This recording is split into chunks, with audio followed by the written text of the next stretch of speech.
Well, folks, here we are. Final stretch, main events. We all saw the rainbow this morning, so we know the Irish are in town. Thank you all so much for being here. We have some very special guests. I want to thank our County Commissioner, Greg Hanley, for being here, sir. I also want to thank you, Greg, for making the connection with Donegal. They have been such wonderful guests and sponsors of the next session, and it's been such a pleasure getting to know them. Looking forward to continuing that relationship. I want to thank John Buckley. Thank you so much, Mr. Register, for being here. We have some members of my board, but before I even get into them, more importantly, I need to acknowledge former Senate President Therese Murray.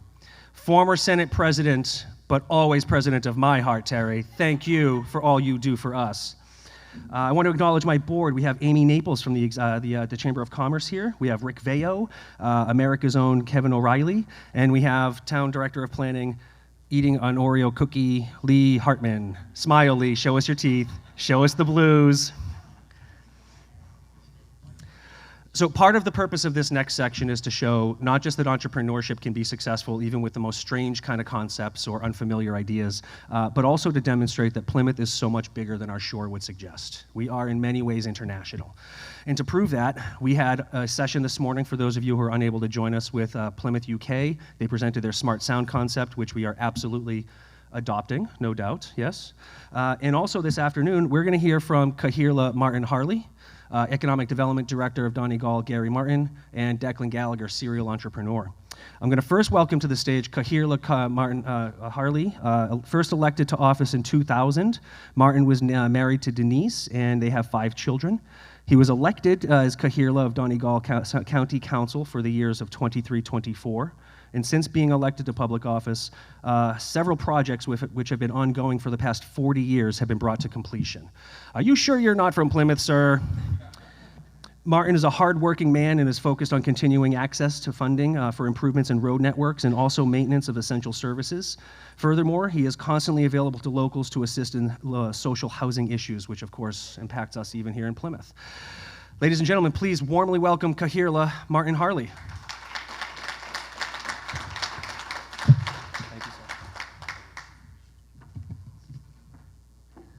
It's probably a good afternoon now. I think it's Stephen, thank you very much for the warm welcome, and a big thank you to everyone for the great welcome we've had here since Sunday, since we came here. It's been fantastic to the welcome and the feel that we've known you all our lives, and that's a good sign. A big thank you there to John Buckley. Thank you, John, Register of Deeds. And to Greg Hanley, Commissioner. Greg, thank you. You've been looking after us, keeping us right, and getting us to bed at a good time. We know that's not true. Terry Murray, welcome you. No stranger to Donegal, Terry. Great to meet you there yesterday as well. Chamber of Commerce, thank you. I have a business and back in Donegal, I own a pub, so I'm a member of the local Chamber of Commerce as well. So we have a lot in common. So this is fantastic to be able to speak here at this Blue Future Conference. Delighted to be here today. We were here yesterday as well. Fantastic. Some of the presentations there yesterday as well. Very exciting. The blue economy is an area of particular interest for the northwest of Ireland. County Donegal has 1,134 kilometres of beautiful rugged coastline on the Wild Atlantic Way coastal touring route. Donegal, bordering the Atlantic Ocean, is a unique place where access to natural marine resources, a talented workforce, connective infrastructure, cutting-edge technology, research and development, and a diverse range of innovative businesses in key sectors has positioned County Donegal to develop its blue economy ecosystems. In May 2023, we had the great pleasure of warmly welcoming the visiting delegation from Plymouth County, Massachusetts to County Donegal. The Clerk of Courts, Mr. Robert Creedon, the Register of Deeds, Mr. John Buckley, the County Commissioner, Mr. Gregory Hanley, and lastly but not least, Brockton City Councilman Jack Lally. Speaking with my predecessor, Councillor Liam Blaney about the visit, it was clear to me that a lasting impression was left. On behalf of Councillor Blaney, I would like to thank you once again for the warm welcome we received on his previous visit to Plymouth last November. Whilst the length of the visit to Donegal was short, the itinerary was long and varied. A trip on Loch Foyle with the Greencastle Kelp, an insight into their operation, a late morning sing-along with Folksy Jerry on the Donegal water bus, a freshly made cap and Hannah hats, Martina from McGee's demonstrating their wonderful weaving loom, and most importantly, the official signing of the sistership agreement in Donegal Castle. The enthusiasm for the sistership with County Donegal County Council was clear for all in attendance that day to see, and I certainly hope it continues to be a fruitful sistership into the future.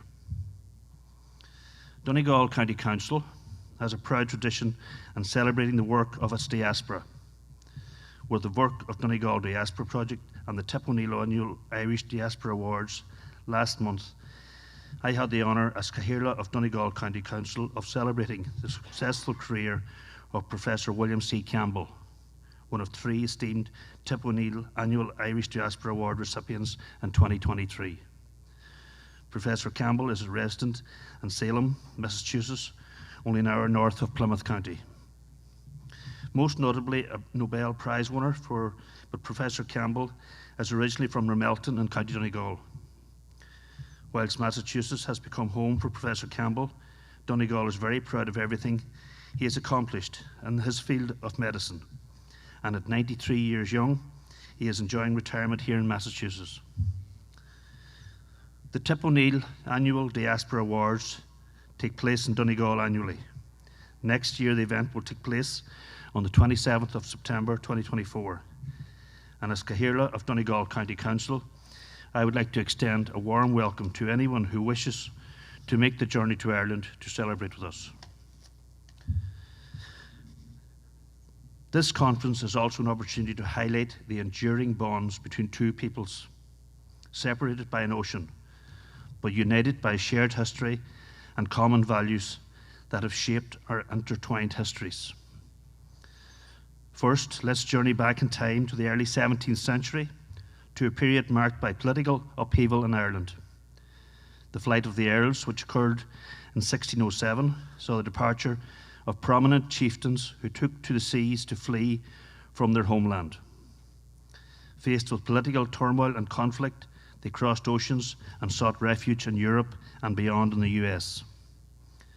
This event marked a turning point in Irish history, with many descendants of these exiles continuing their legacy abroad, and particularly here in the US.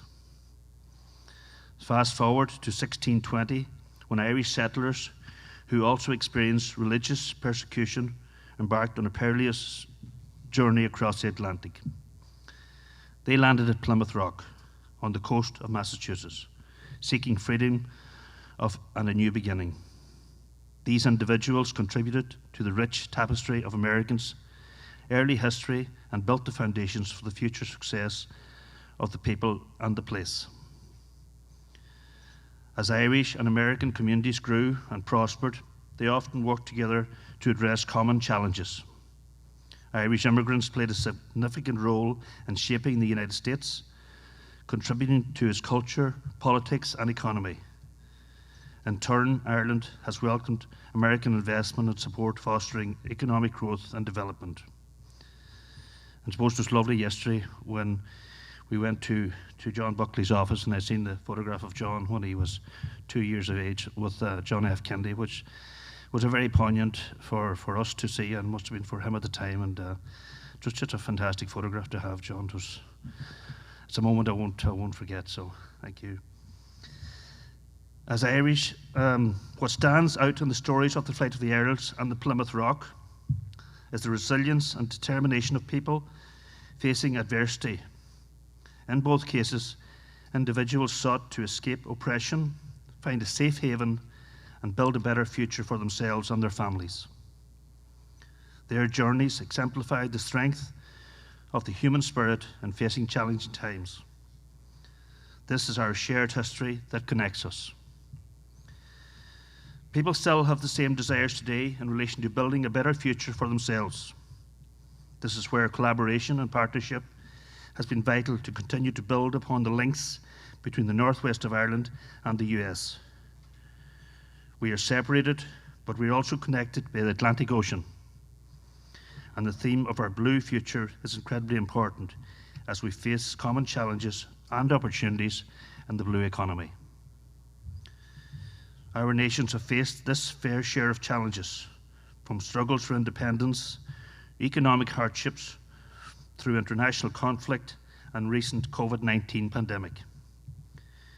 We have overcome adversity through resilience and unity. We have also supported each other on the international stage, advocating for peace, human rights, and social justice. We both strive for prosperity, inclusivity, and equal opportunity for all our citizens. Now is a time to look to the future and explore opportunities to support economic growth and prosperity. Gary Martin's presentation will focus on the Blue Economy highlights. Gary is our Economic Development Officer in Donegal County Council, covers all economic development within the county, and we're very proud to have him on our team. We look at offshore renewable energy, biomarine fisheries and aquaculture, marine tourism, marine engineering, and more. We also have a responsibility to protect our marine assets through shared initiatives to address climate change and support sustainability, environmental awareness, and ocean literacy. And we heard, I was just listening yesterday to one of our speakers saying about that it's our responsibility to, no matter what we do, that we help to clean the oceans and make it for the next generations and leave something for them. And I think that's very important in all that we do. Trade and investment opportunities are also very important, and the northwest of Ireland, Donegal, is exceptionally well placed as an investment hub for business and global companies, seeking to establish a gateway to both the UK and EU markets. The region is renowned for its talented, ambitious workforce, innovative businesses, and supportive public-private partnerships. Ireland Northwest is a perfect location for business to invest and grow by offering significant cost advantages compared to the rest of Ireland, the UK, and most of Western Europe. Combined with the value-adding benefits, the case for investment is clear and compelling.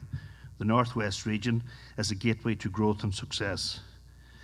And suppose what we do have in common now, as well as with Brexit and the UK leaving the EU, Ireland is the only English-speaking nation in the EU now, so it's another advantage that we have now that going forward. In conclusion, let me go back to the stories of the Flight of the Earls and the Irish landing at Plymouth Rock. Both remind us of the indomitable spirit of people seeking a better life. Our histories are intertwined through collaboration, shared challenges, and common interests. Our countries are deeply interconnected, not only through the history, but through our cultural exchanges, trade partnerships, and shared values. As we reflect on this shared journey, let us continue to strengthen our bonds, working together to build a brighter future for both Ireland and the United States. Inspired by the enduring legacy of those who came before us, many of whom travelled the Atlantic Ocean in pursuit of a dream. And let us work together to strengthen our blue economies for the future generations. Thank you again for having us here, and we look forward to further exchanges over the years to come, and thank you very much.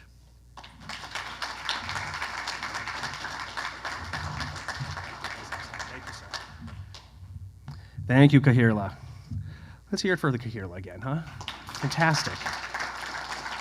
Great remarks on collaboration. Our next speaker, Gary Martin, is Director of Economic Development, Information Systems, and Emergency Services with Donegal County Council, and is additionally designated the Director of Donegal Municipal District. And I suspect, Gary, sometimes you even sleep, yes? He's currently company secretary with Donegal 2040 Strategic Development Company, a company wholly owned by the council, established to support ongoing efforts in animating greater economic activity through specific council interventions and collaborations. Gary's a brilliant man, qualified chartered public finance accountant. He holds a Master's of Science degree with distinction in international business from Ulster University, and also holds an advanced certificate in business counseling from Durham University Business School. He's a brilliant mind. Absolute pleasure to know him, ladies and gentlemen. Gary Martin.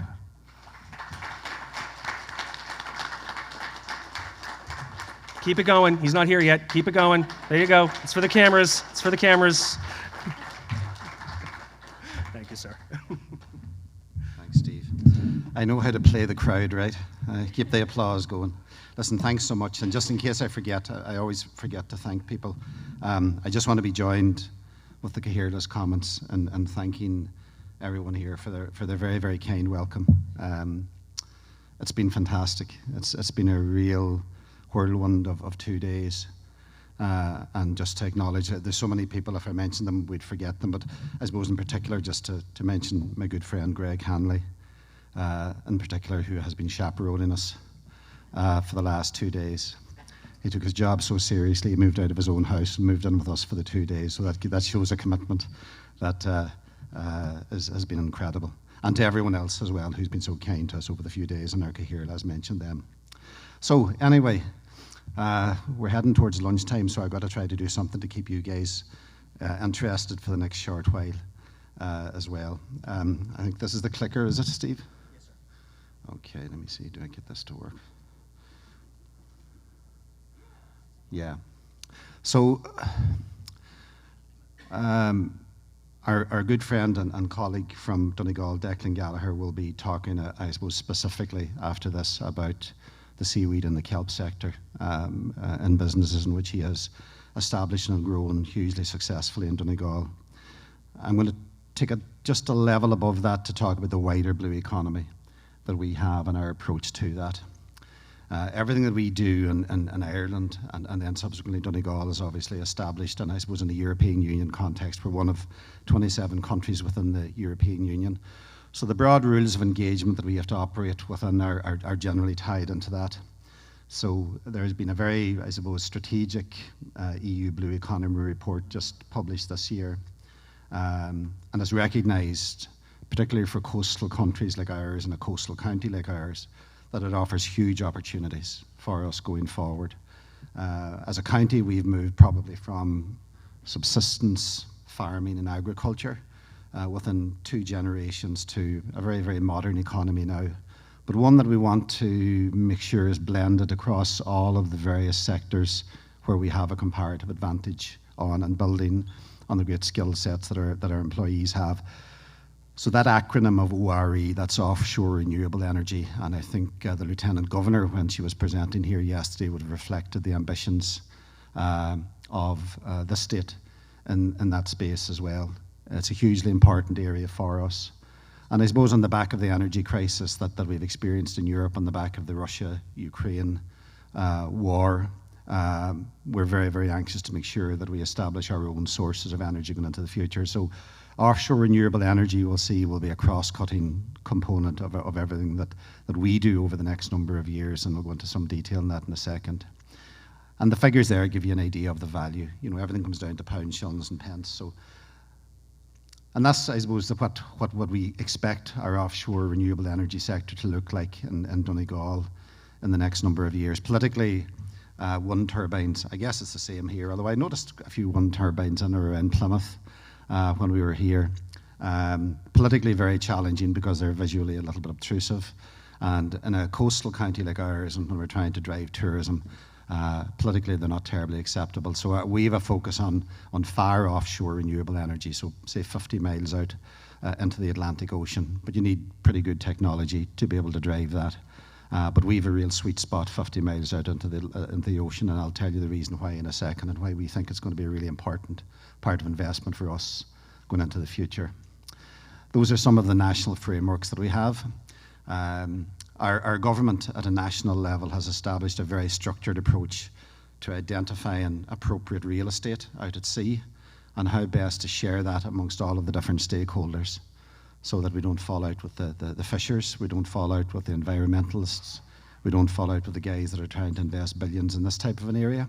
And we're trying to manage it to best effect. So there is a process known as designated marine area zoning maps, which are evidence-based assessments of tracts of seabed to identify what's the best future use for those. Because, and I don't know what it has been like in the States, but our early years of offshore renewable energies, which were near shore, were very much developer-led. So a developer had $1 billion, says, yeah, I like that, that's convenient, it's close to the electricity grid, let's put a connection out there. And oftentimes it was in the wrong spot, maybe in the middle of a spawning bed or some fishery. So having learned from that, the National Marine Planning Framework, the establishment of the Marine Area Regulatory Authority and the designated zoning maps hopefully will give us a framework to do it structurally and in a way that is acceptable to all in the future. So bringing it down now to our own county, that's a visual overview of our primary fishing port in the southwest of the county, Killybegs. Some of you guys might have actually been there over the years. But our blue economy over many years has focused on a range of areas. Very strong commercial fishing sector, primarily pelagic, which is the midwater species such as mackerel and scad and herring, more recently blue whiting, and then whitefish as well further north. Fish processing, obviously, which is adding value to the primary product that is caught. Shipbuilding and marine engineering, and we have a world-class sector in that space, growing out of that, and very agile businesses as well, who are really innovative and trying to develop cross-cutting uses for the marine engineering sector. So as our offshore renewable energy sector develops, for example, you'll see an awful lot of those businesses now starting to pivot into that area, not getting out of the sector that they know best, but establishing other business lines as well. Aquaculture, which I know is a hugely strong industry in this part of the world, is also a very strong sector with us as well, primarily around oysters, mussels, and also finfish, farmed salmon, farmed trout. Although they're getting a bad rep at the minute. I was reading an article somewhere of restaurants now taking them off the menus completely because they're not sustainable. So it's interesting how these things move in cycles, isn't it? When we'll see where that conversation adds up. Renewable energy, which I've spoken about, and then marine and coastal tourism. We have a very strong tourism brand in Ireland called the Wild Atlantic Way. I don't know if any of you have heard of it. It's like the Pacific Coast Highway. What do you call that? That route on the west coast of the US, the very famous brand, sorry, and it escapes me now. Or the Garden route in South Africa. So some clever person came up with this Wild Atlantic Way, and it stretches from the north of the country in Donegal down to the very south of the country. And it brings out, I suppose, the best, the very rugged scenery and all that type of stuff. And it's actually been very successful. It's brought a lot of people, and it's obviously oriented towards the marine. And believe it or not, you can actually come on a cruise ship to Donegal as well. I bet you didn't know that. You would have thought you could go to the Caribbean or maybe the Mediterranean. We have the capacity, believe it or not, I think we had the largest cruise ship in the world in there last week. It's 145,000 tons into that port in Killybegs. Now, you ask me, would I go on a cruise to Killybegs? Don't know, I'd like to see the sun. But anyway, look, it fills its purpose, okay, and it's a tertiary use of what is a primarily fishery port.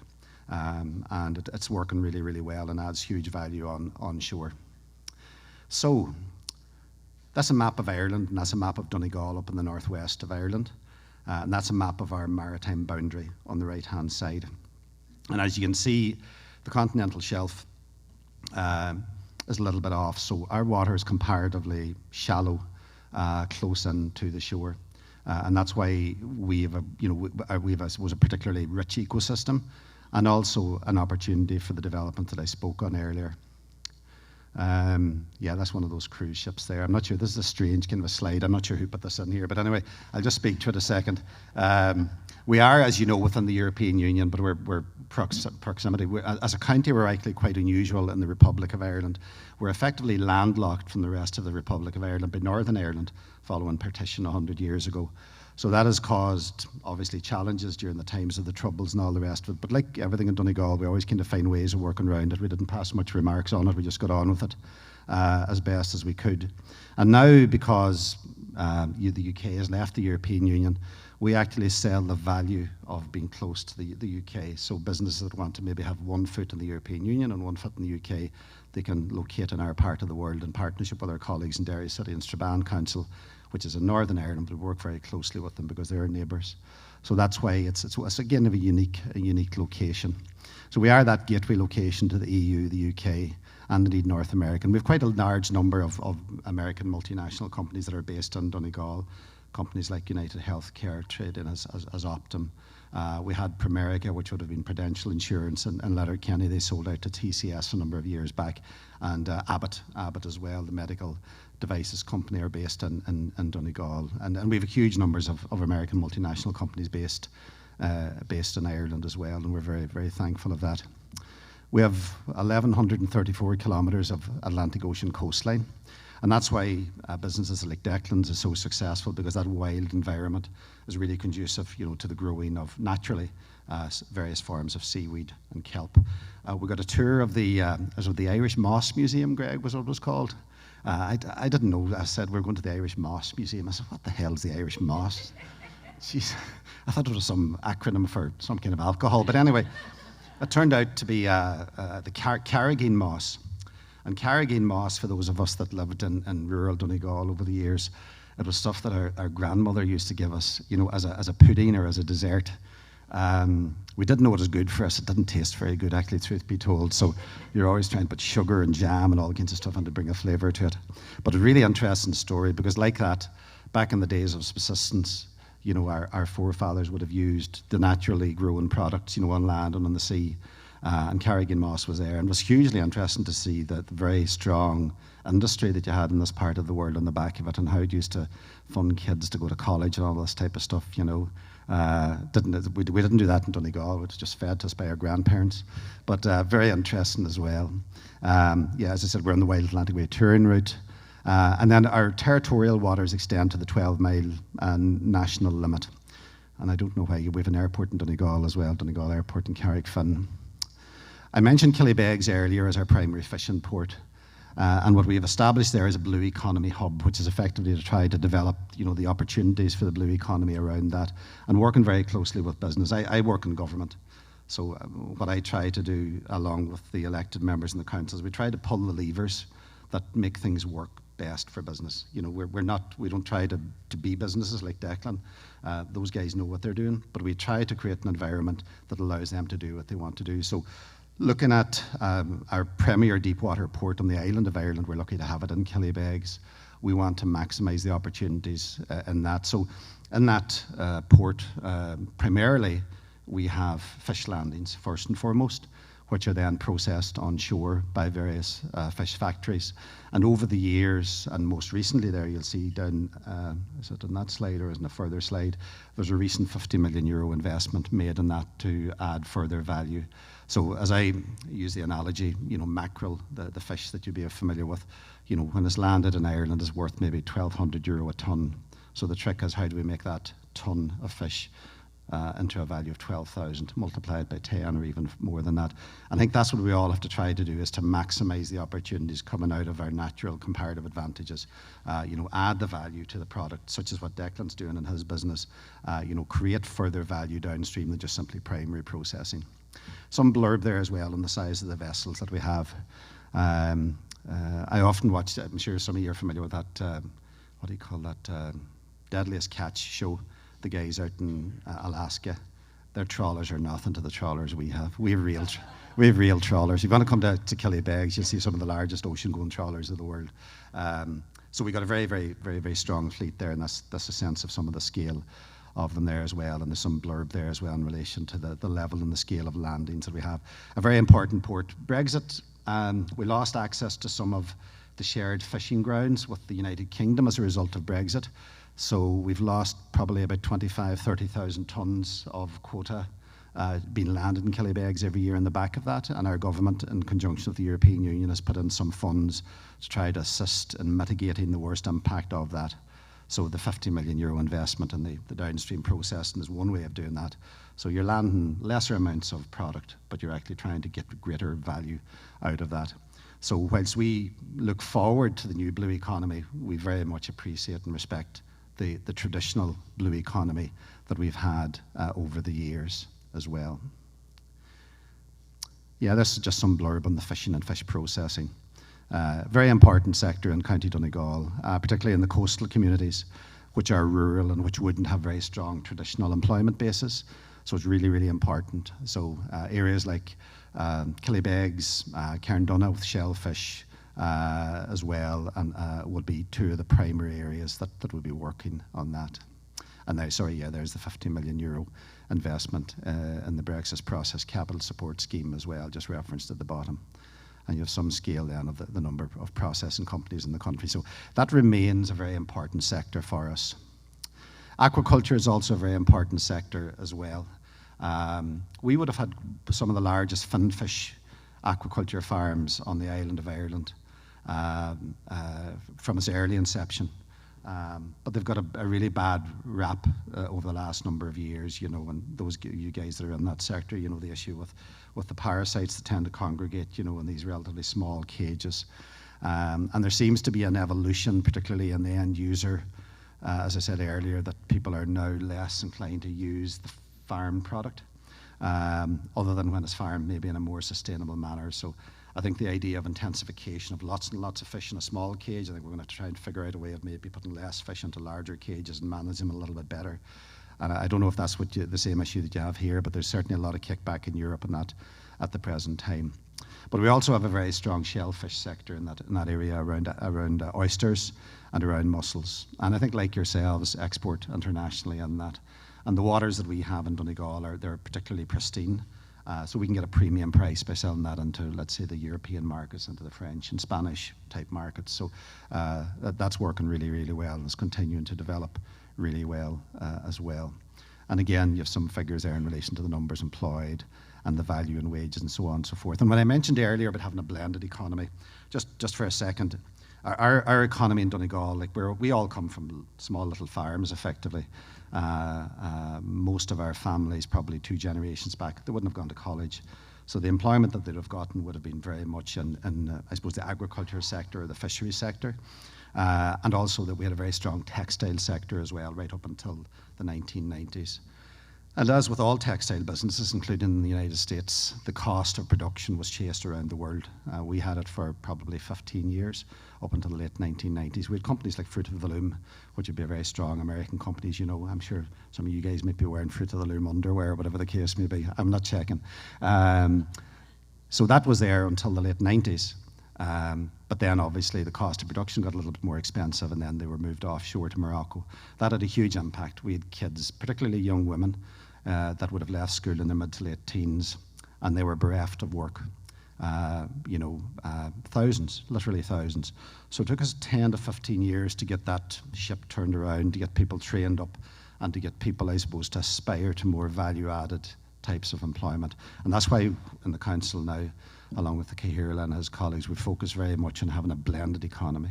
So we don't have, any core dependence in any one area. And we try to get that blended out. So we have a very strong fintech sector in the county, lots of employment there.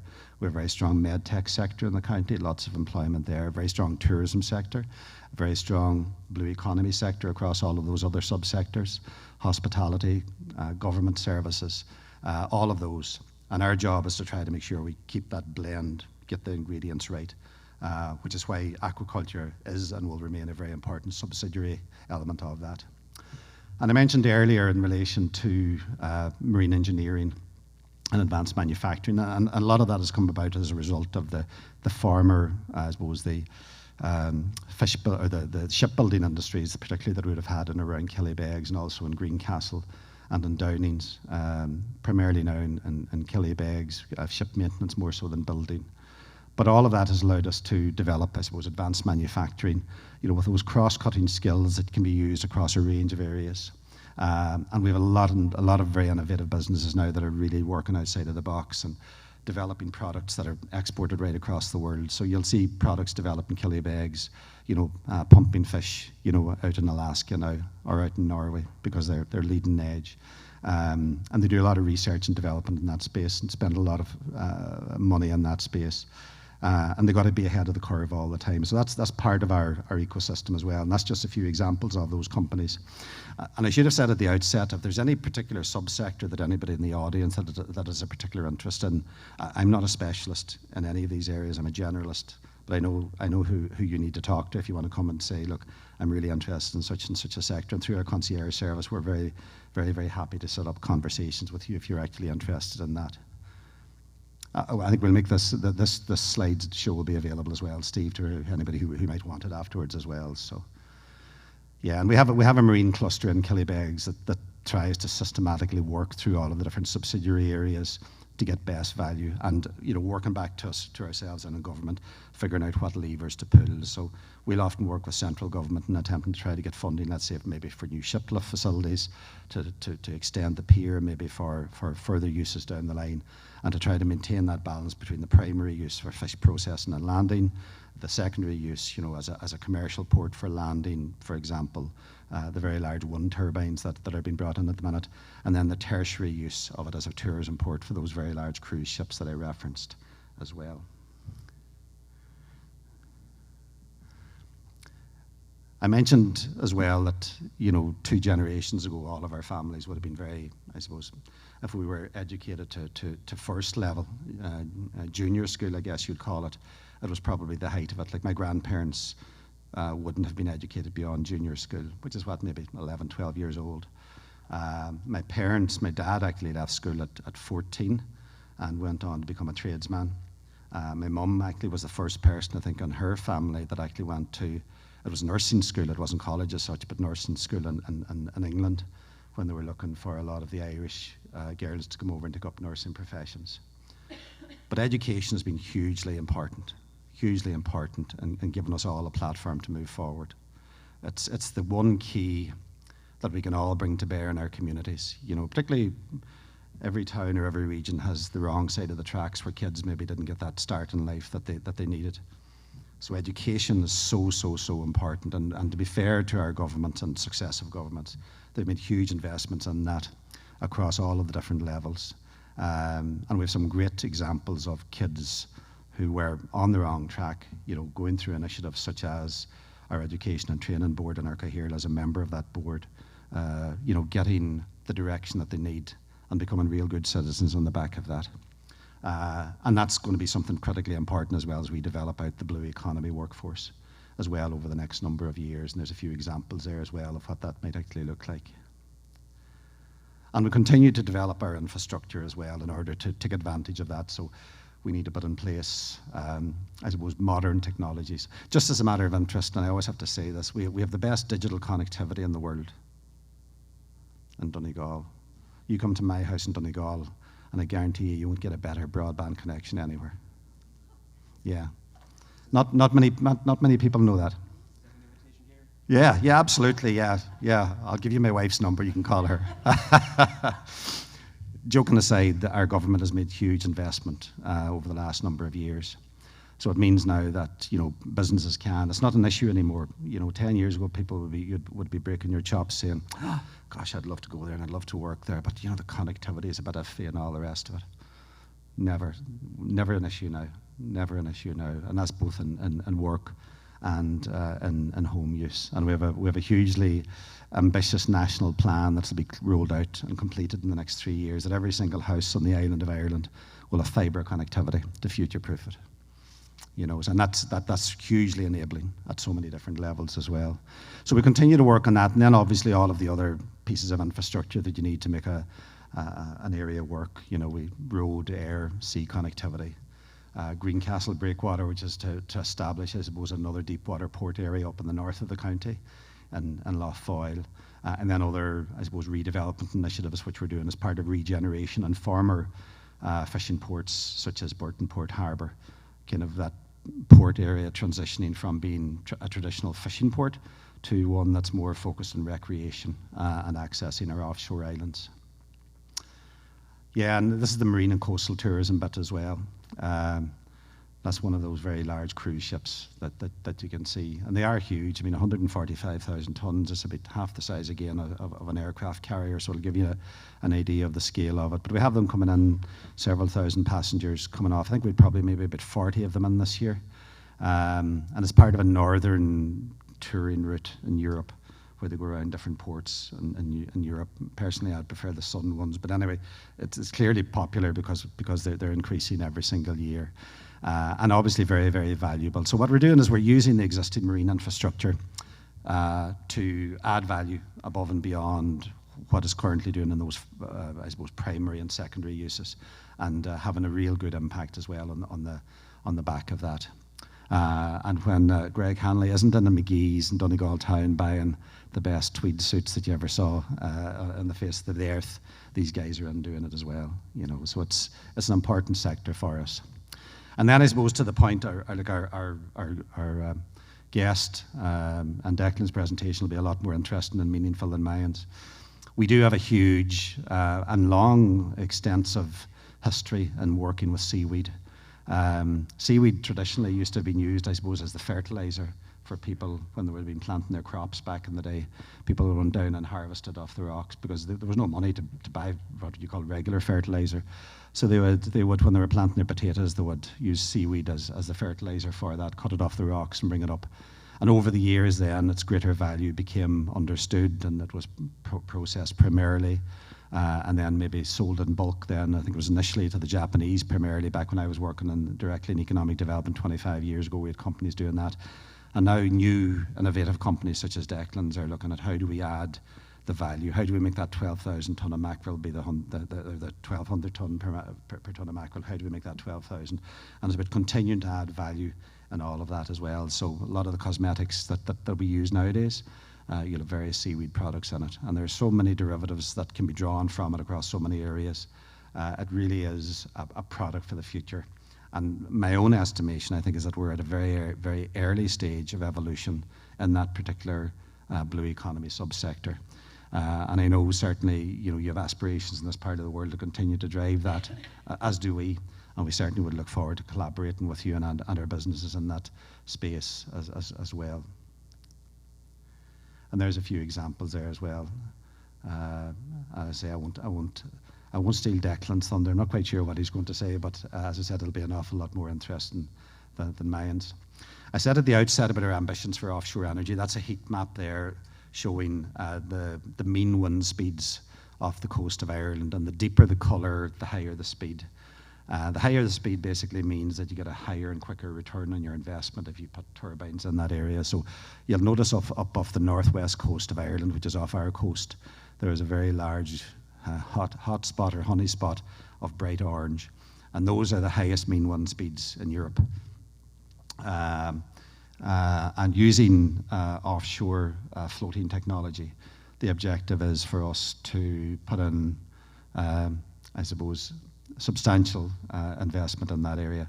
But it's through the private sector. The private sector are chomping at the bit. We have companies who have set aside billions of euro, that's billions with a B, of euro, because they know that the return on investment is guaranteed. And our ambition as an island is not only to become self-sufficient in renewable energies, not just electricity to keep the lights on, but also downstream products, like green hydrogen and similar types of technologies. And what we'd really like is for ports like Killybegs and other landing spots for them to become focal points for those types of industries. And that's a medium to long-term objective. It'll be probably my grandchildren that might see the benefit of that. But we've got to start the journey somewhere, and I think it's I wish I was 10 years younger, maybe even 15 years younger, because there's such an exciting time ahead for people working in this space.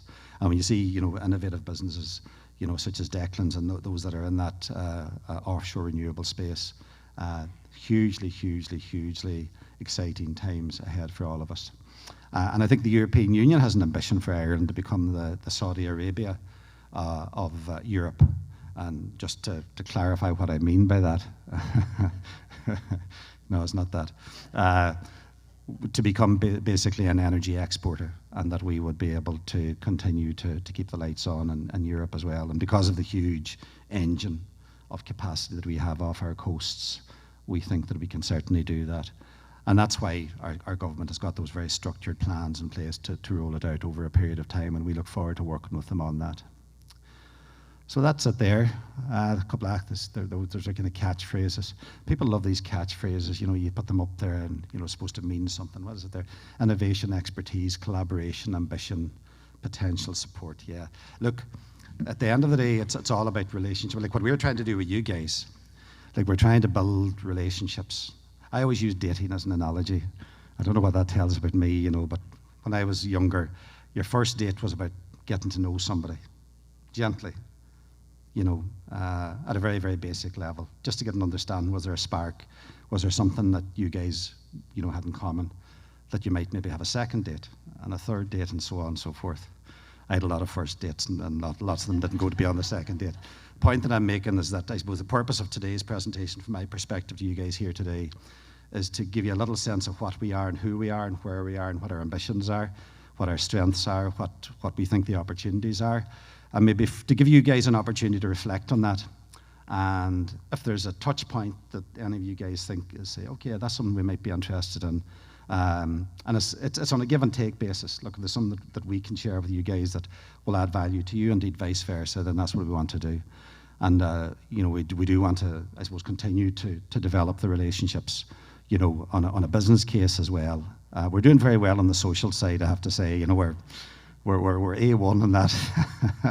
But on the business side, we do look forward to working with you guys over the next period of time. And just to conclude by thanking Steve and Michelle, who've been so kind to us over the last number of months as we prepared for this, and to give us the platform today to tell you a little bit of our story in Donegal. So thank you very, very much. Thank you. What do you think, guys? Should we ask Gary on a second date? Thank you very much, Gary.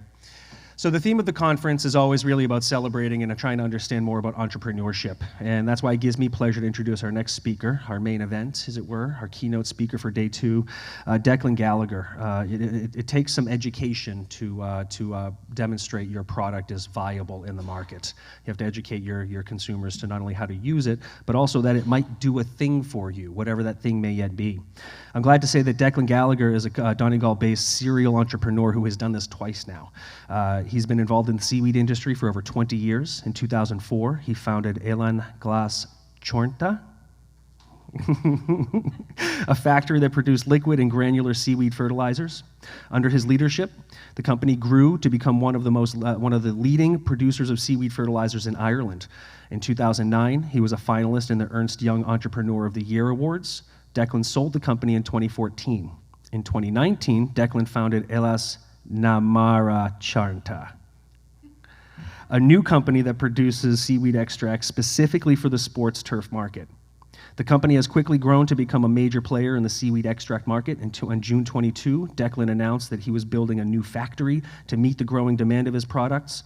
Again, he was involved from the start to finish in the building of this factory. Declan is a visionary entrepreneur who has helped to shape the seaweed industry in Ireland and around the world.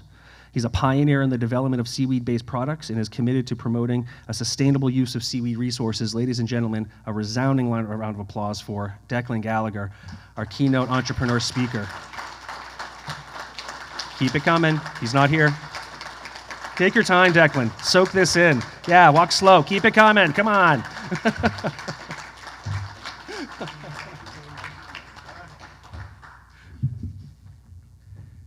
Firstly, thank you very much. It's very hard to follow up on that introduction by Stephen. I always say about my business now, I have a good business.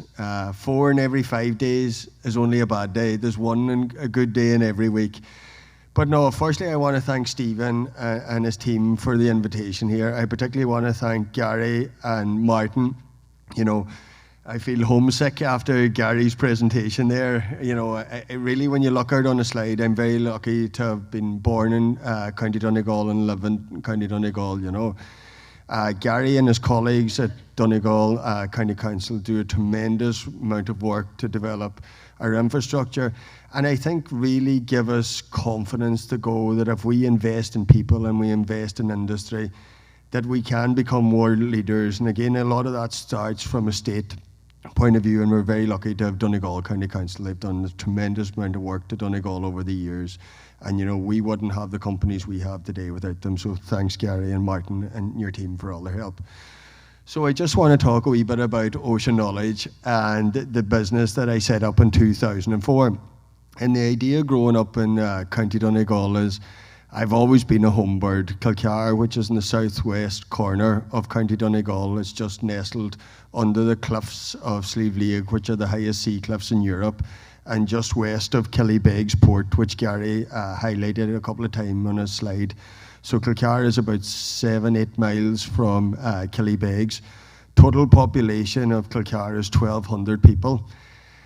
And that is as advantages and disadvantages. There's a positive and negative to everything, But for me, I grew up in Kilcar. I've always imagined living in Kilcar, but again, coming on such a small area and trying to develop a business that can be sustainable for me, my family, and the surrounding communities has always been a goal of mine.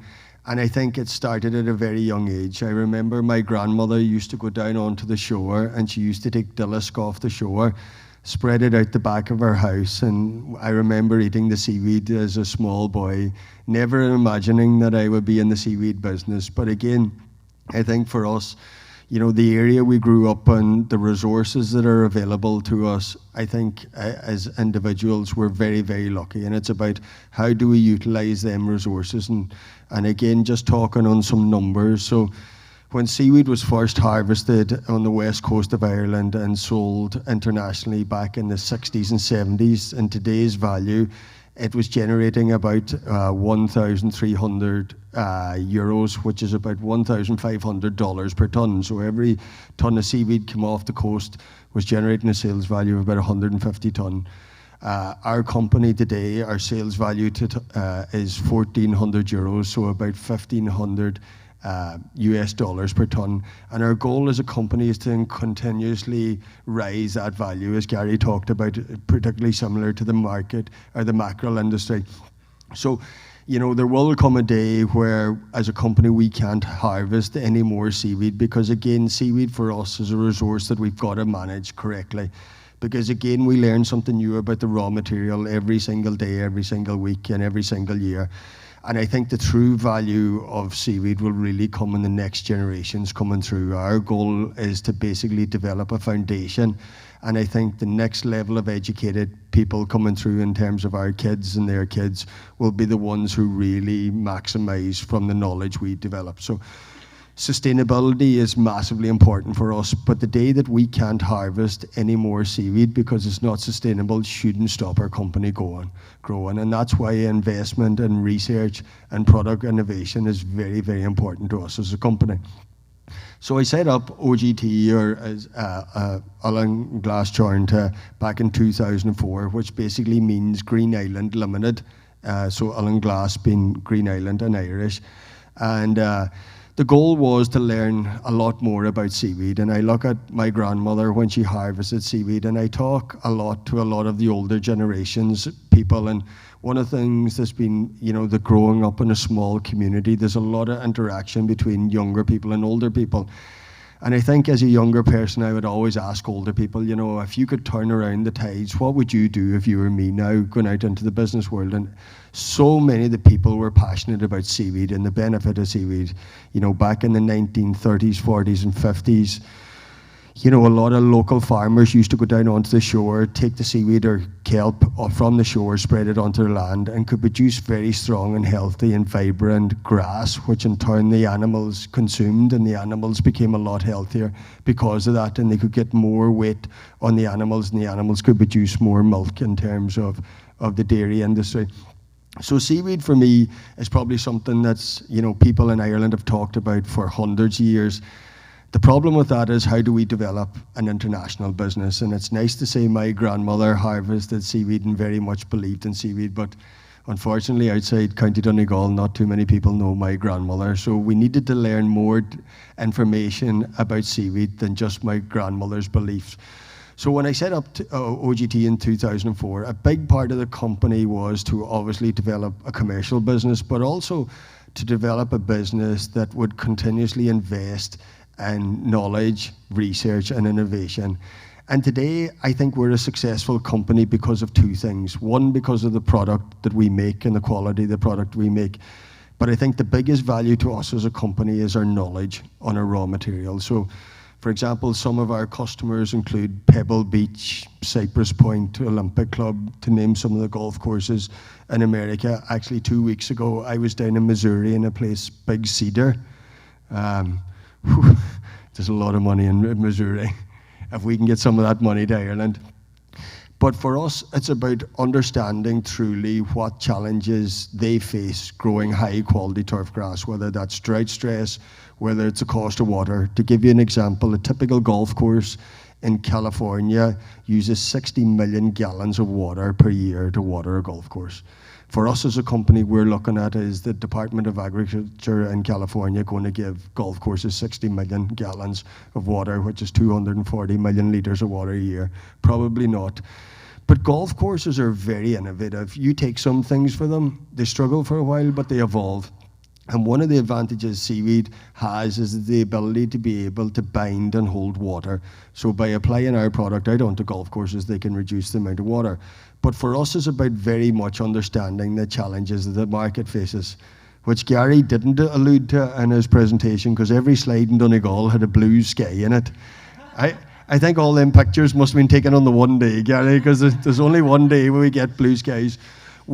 Water is not a big problem for us in Ireland, but then we have a lot of other challenges in terms of growing sustainable, high-quality turf grass in Ireland, particularly. And I was talking to Tim earlier down there when he was talking about some of the golf courses that he's played.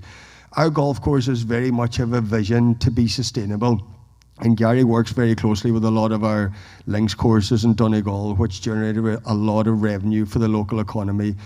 But their vision is to use no chemicals to produce more sustainable grass. But along with using no chemicals and more sustainable grass, you can also produce world-class grass conditions by using that methodology. And that's where, for us as a company, developing research to truly know how our product works. And I look at the resource that you have on your doorstep here in Plymouth and in the surrounding area. I think use of kelp that is growing here that I think can benefit so many markets, not only in the northeast coast, but throughout the world.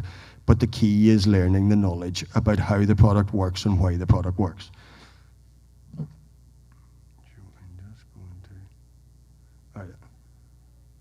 This is just a short video that shows, so all the kelp that we use is hand harvested. I have the easy job in the company. I get to travel around the world and talk about it. Martin and our team who harvested the seaweed are the ones that really do the hard work. So when the tide goes out, our harvesters go down onto the shore, they cut it all by hand. And for us, we use the same harvesting method that they've used for over 150 years in Ireland. For us, seaweed is our core. We've got to manage the resource correctly. For seaweed to be there for future generations, today we've got to manage it correctly as a company.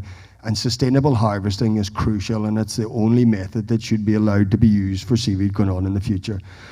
Last year we developed a new food grade production plant, and even though we sell our product to the fertilizer market, all our product is manufactured to food grade standard because it's all about quality. The key for us is quality, and it's something that we're very much focused on. As you see, the kelp species that we have is Ascophyllum nodosum, better known in Ireland as bladderwrack.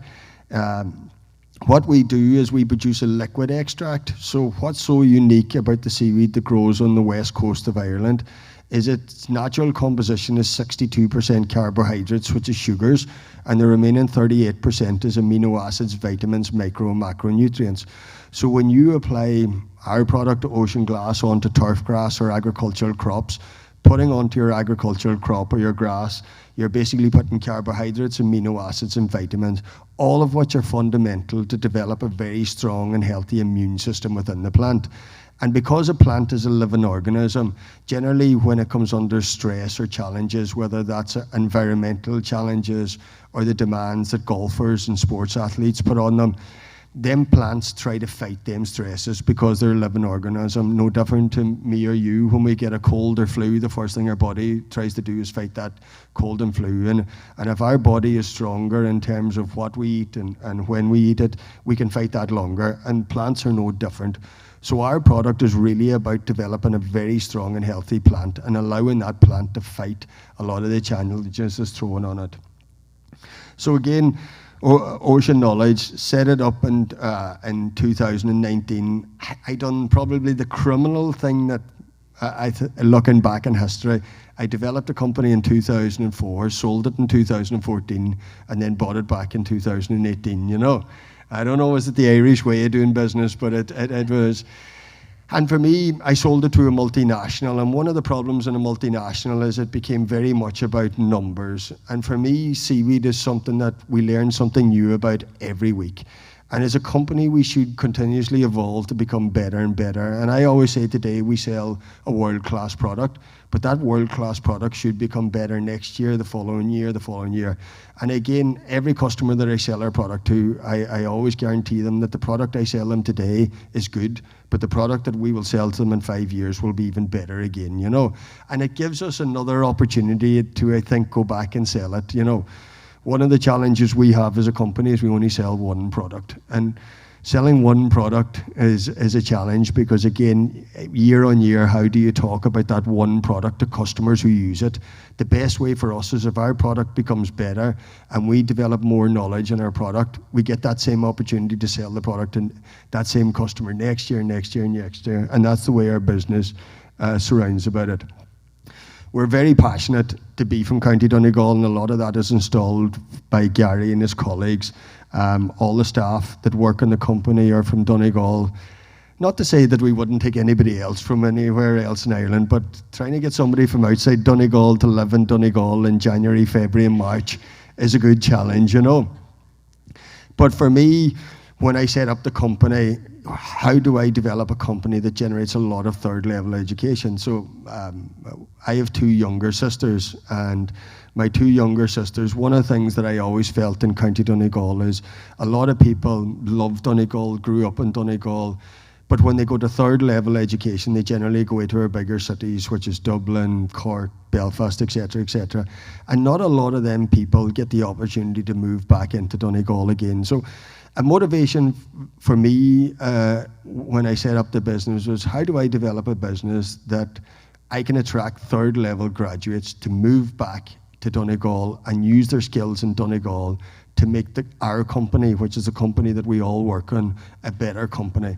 So 30% of everybody that works in the company has third level education. Of that 30%, every one of them uses a skill that they were educated on to make our company better. And for me, that's something that I am very passionate and proud about. It's not only about the amount of people that I employ, it's the amount of third level people I employ, because I think the key to business is just employ people smarter than yourself. It took me a long number of years to figure out that, but I've mastered that skill now, and everybody else who works alongside me is definitely a lot smarter than me. So as a company, we export to over 22 countries. Our biggest market is obviously the US market. There's 17,000, rounded to the nearest 1,000, golf courses in America. Another interesting fact, rounded to the nearest 1,000, there's 17,000 McDonald's restaurants as well. So there's pretty much the same amount of golf courses as McDonald's restaurants. But for us, you know, the golf market is a big market because, again, it's a thing that I think regulation is tightening down dramatically how they maintain and manage golf courses, but also the demand on golf courses is growing year on year. Everybody who plays golf wants their golf course to become better the following year. And I think a lot of that comes from the Augusta, the US Masters syndrome. It's the biggest nightmare for any golf course superintendent in the world, because the one thing they always say is, why does my golf course not look like Augusta? Probably truthfully because their budget is about 100 times less, but it's pretty hard to convince that to members. But again, for us, as a small company located in Donegal, and another interesting fact, so when I first started out in business, one of my biggest customers was Sierra Pacific Turf Supply. So they're in a place called Campbell, which is just south of San Jose in California.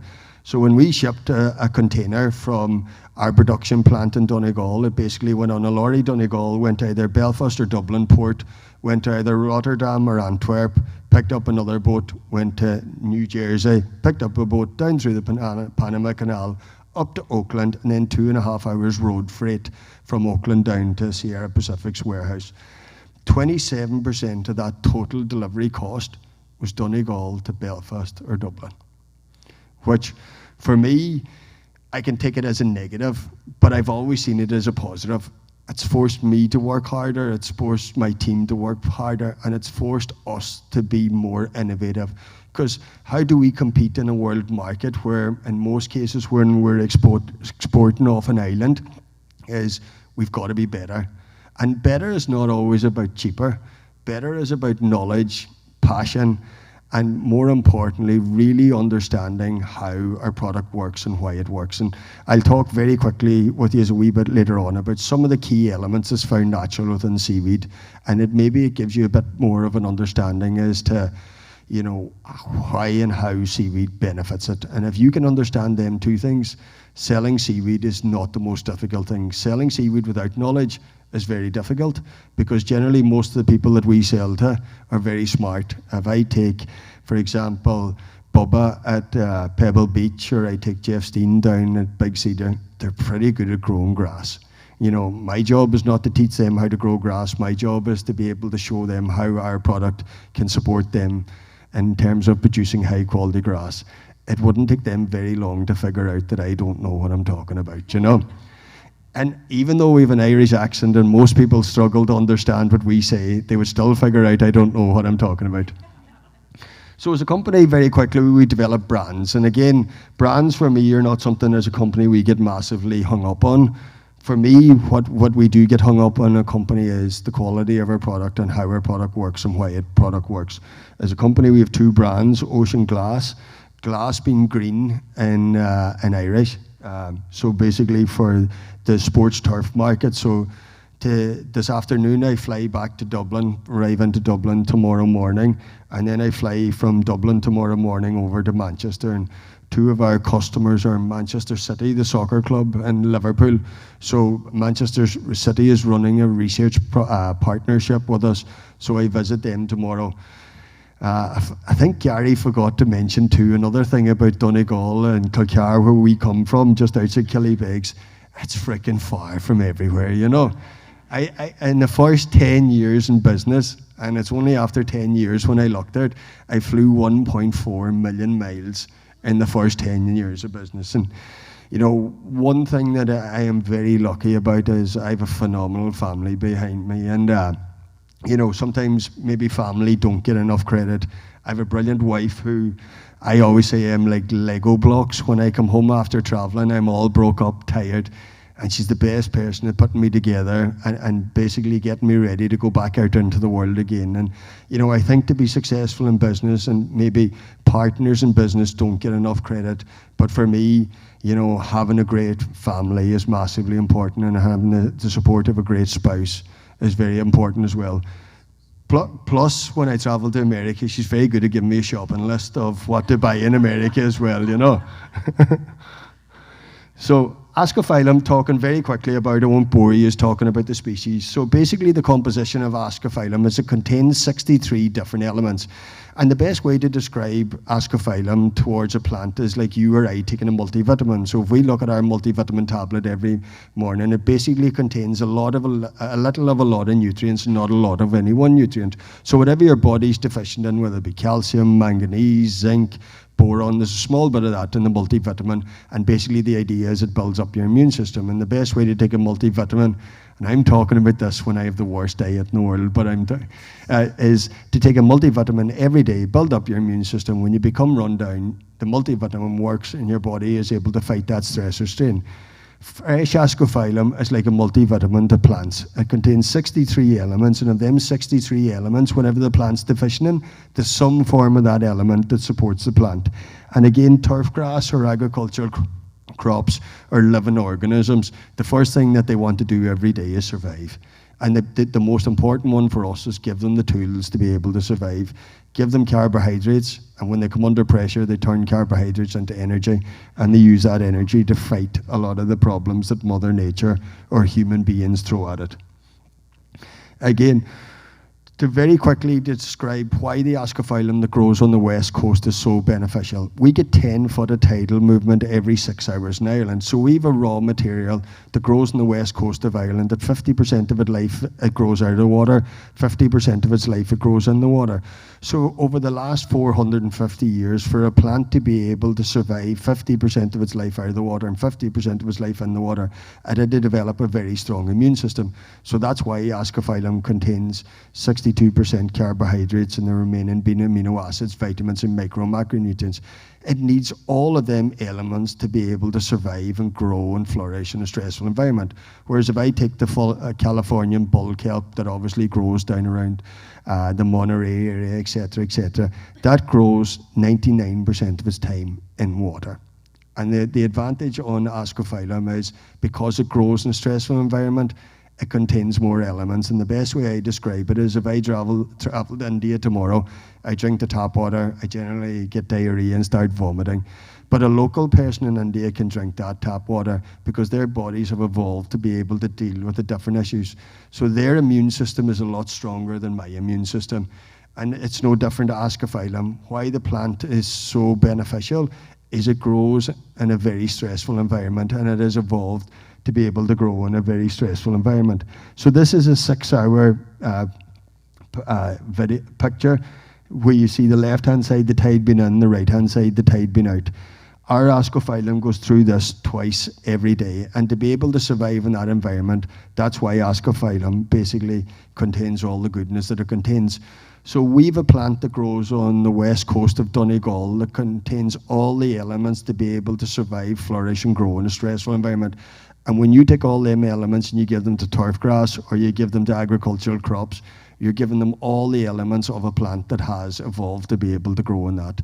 And that's why ascophyllum is so beneficial.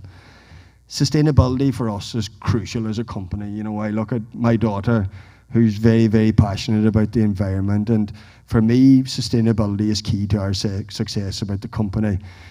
I'm very lucky now that I don't have investors because for me, business is not all about money. And it's not, you know, I've got to be able to provide for my family. I've got to be able to pay the people that work for me very well and reward them for the hard day's work that they put in, because in turn, they're no different to me. They're looking after a family. The most important one for us is sustainability. We've got to make sure the ascophyllum that grows on the west coast of Ireland is not damaged in any single way. And that's why for us as a company, we only use hand harvesting methods, and we work very closely with 3 government agencies, the Department of Environment, the Department of Marine, and because where we harvest the seaweed on the west coast of Ireland, it's called the Special Area Conservation. We work with parks and wildlife as well. And Gary and his team as well are very much in the belief that sustainability for the west coast of Ireland is fundamental, because as Gary touched on, I think the true value in seaweed and some of the offshore energy will be really seen in the next 20, 30, 40, 50 years. And we've got to make sure that there's kelp left for them to be able to grow and develop their knowledge in that.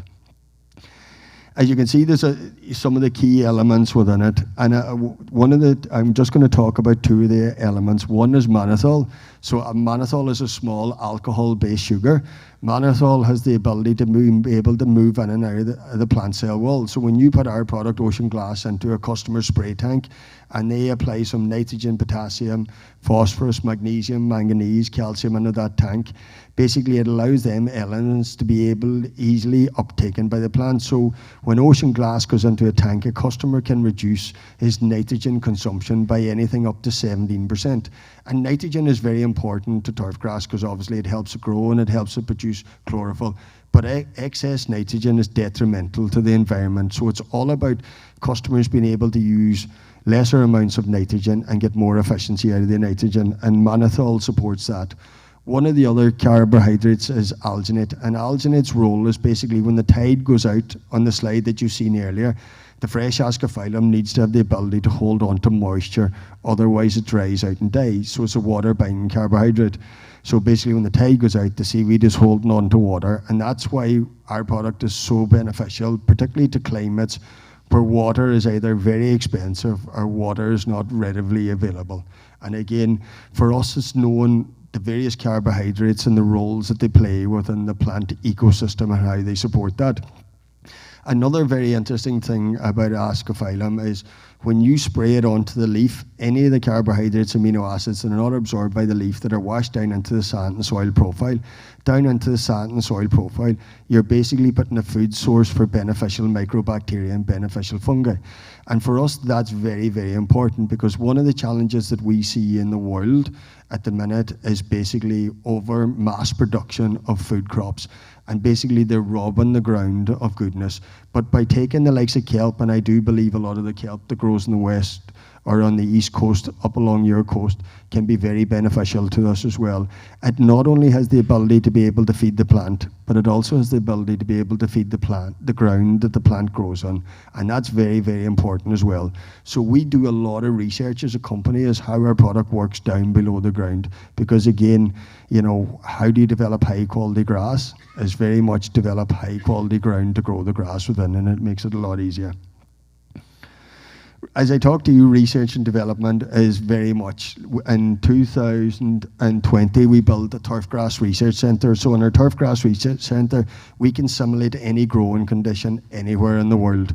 So basically we can generate humidity, we can generate temperatures, etc., etc. So we can grow any grass species in the world and truly understand how our product works. So when we visit a customer, we're not going, this is how our product works in St. Andrews, or this is how our product works in Royal County Down. We can actually show them how our product works in their environment.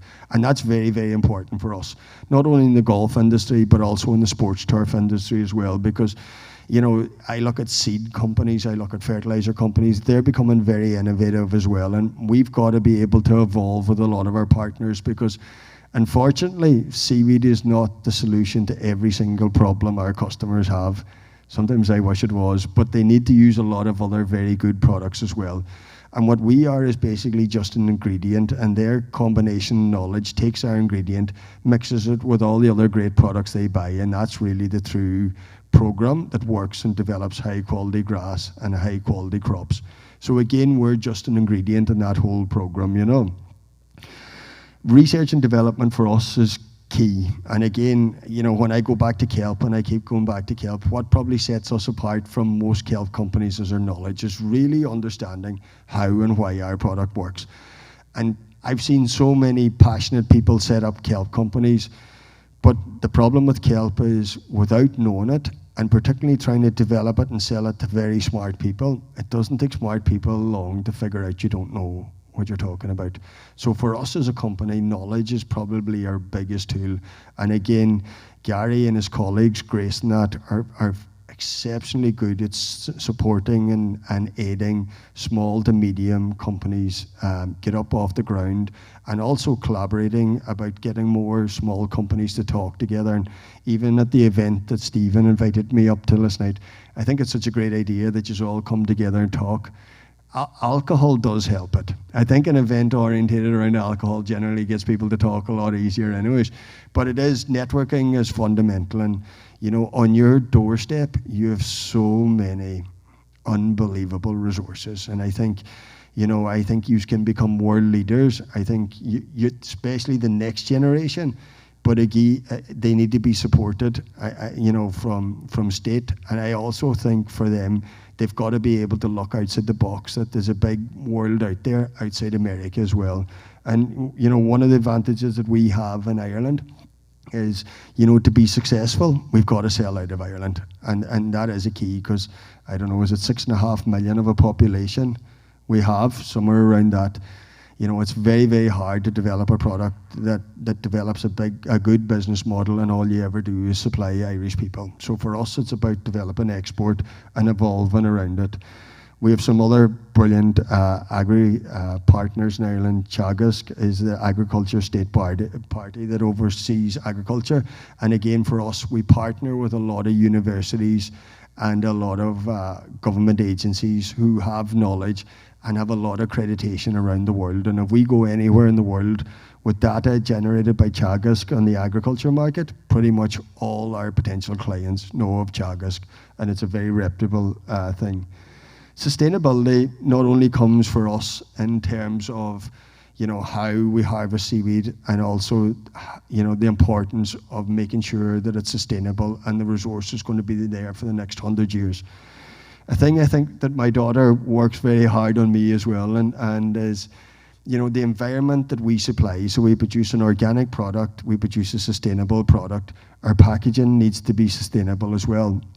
So we were one of the first companies to really introduce what we call the bag-in-box. So basically it's a cardboard box with just a liner on the inside. We ship this all over the world. It goes to Hong Kong, goes to California, goes to Florida, goes to Singapore, and basically it's replaced the plastic 10-litre drum. And our customers now, when they use our product, have reduced their plastic consumption by 39%. And how do I encourage innovative people to want to come and join my company? Is I've got to push my company outside the box. And I look at the next generation of people. They do care about the environment. They do care about people. And if they see companies that don't have them as their cores, it's very hard to keep them in the company long term. And as a company, we're very much focused on being more environmentally friendly. And even though it was a tough sell to a lot of our customers around the world, the bag-in-box system, as soon as they received it, it's something that's been a massive hit. And it's something that, a lot of people in the company deserve a lot of credit for. Sometimes I talk about it, but it's the people behind me that develop all the good things that the company does. To give you an idea of some of the customers that we deal with, obviously we deal with Walt Disney Resort. My daughter actually finally broke me down. I have a daughter who's 17 and a boy who's 15, to eventually take her to Disneyland. So it really came around that when, about 8 months ago, Disney came on board with us. They have 5 golf courses, started using their product, sent a picture to my daughter thinking that I would get a lovely text back going, "Congratulations, Dad." And the text I got back was, "How dare you go to Disneyland without taking me with me?"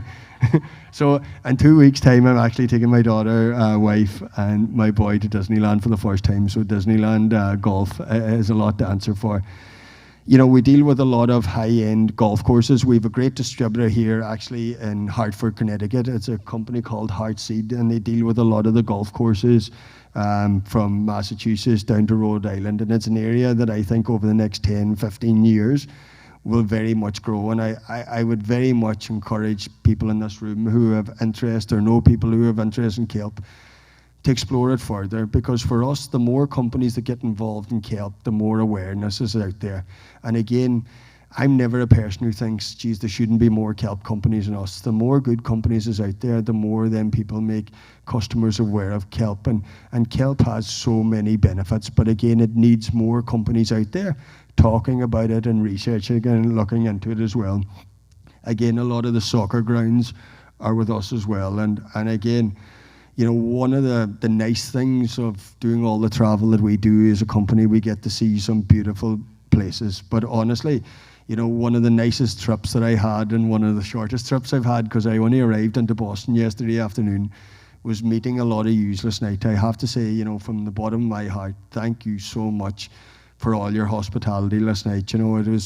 It was so nice just to talk to people and hear the passion that you have for Plymouth, and give me the opportunity to talk about the passion that I have for Donegal. And again, I think as Gary and Martin talked about, I think there's so many synergies between Donegal and Plymouth. I think Gary's right, but I would rather take a cruise and come into Plymouth than take a cruise and come into Killybegs, to be honest, But again, that any of us that are ever taking a trip across the Atlantic, Stephen and his colleagues have my details. Please always feel free to reach out to us.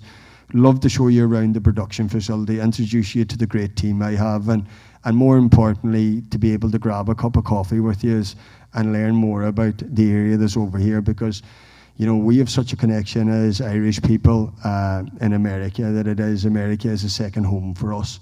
And it's something that means a lot to us. Actually, an interesting fact for Gary, I was traveling to the airport yesterday with my dad, And he said 50 years ago today, he started with Donegal County Council.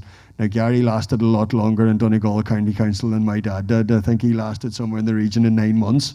But he was saying to me he couldn't believe us, you know, if he'd look back 50 years ago with a son of his be in America talking in collaboration with Donegal County Council. So it is a small world. And, you know, for me, I believe in young people. A lot of people talk about social media and young people are, you know, maybe stuck on phones. You know, young people are still very good people. We've got to believe in our young people. And I think, you know, the young people, the one thing that they're aware of that I wasn't aware of, there's a big world out there. And I think, you know, when it does come to the time, I think they will work hard. And I think for us investing into young people, whether it's Gary and his team at Donegal County Council or the great states that organisations that you have here in Massachusetts, continuously investing in young people is the success of the future, you know. So I'm just going to finish up by saying to Gary, Martin, thank you for all your help. To the team here, thank you so much for your hospitality. Everybody that I've met last night and today, thank you for making me feel so welcome. And more importantly, I'm looking forward to seeing you all again in the future. And again, thank you so much.